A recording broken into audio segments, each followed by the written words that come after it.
Atau apakah yang jelas harus nanti, menjelaskan yang ke jelas masyarakat? nanti informasi-informasi ini kan juga harus otoritatif. Ya, kalau pembuktian misalnya soal nampan itu kan nanti bisa diuji loh.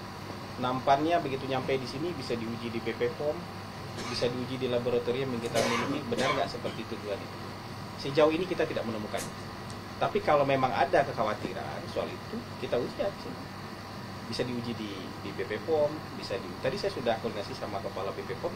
Kepala BP POM bilang, oh kita bisa uji kok. Untuk membuktikan itu nanti kita tunggu aja. Jadi itu pentingnya. Kita tidak gampang termakan oleh isu-isu, apalagi isu-isu yang sangat sensitif, dan itu kan memang harus diperiksa.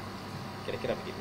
Yang jelas pemerintah akan memastikan keamanan, keselamatan, ya, kenyamanan untuk para pengguna, apalagi ini penerima manfaat MBG kan. Gitu. Pemerintah pasti akan mengutamakan keamanan, termasuk juga soal yang tadi itu isu-isu sensitif itu terhadap penerima manfaat MBG.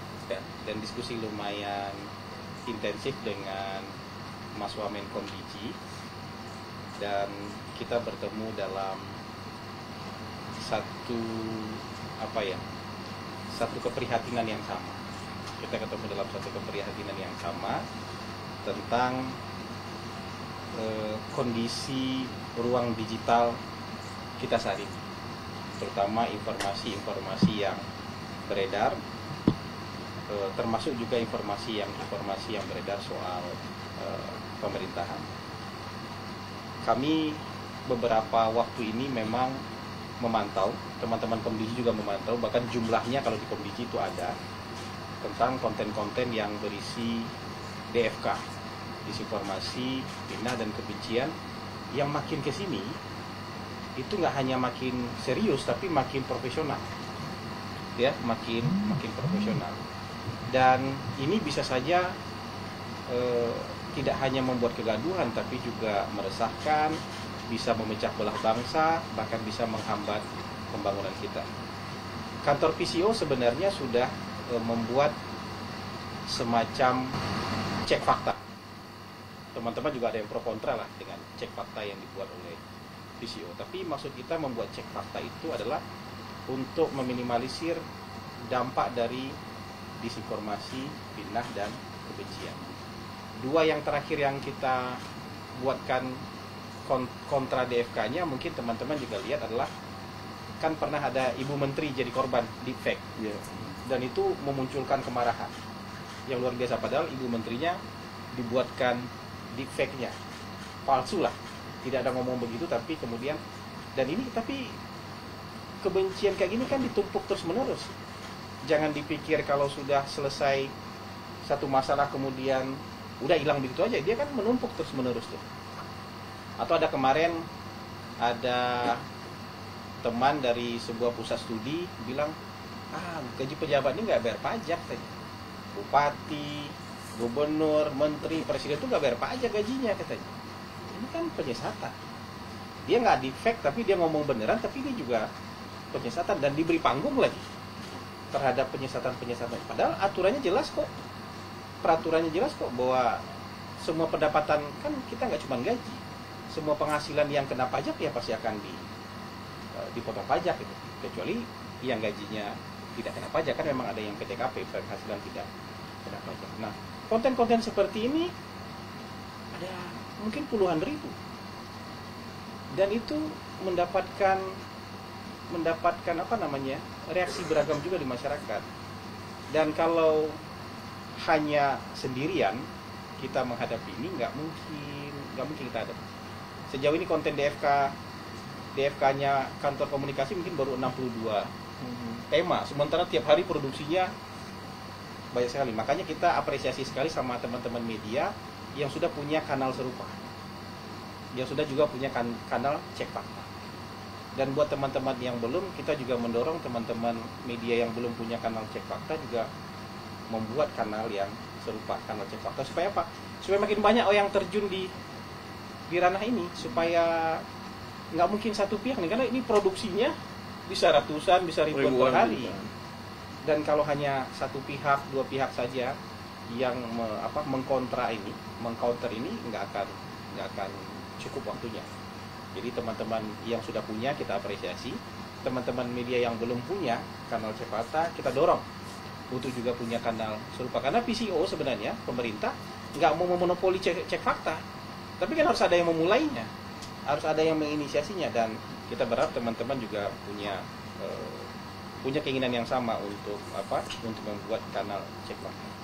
Karena kalau tidak, teman-teman, ini masyarakat kita lama-lama akan terjerumus ke dalam namanya, saya suka dengan istilah 3 huruf, namanya KJR.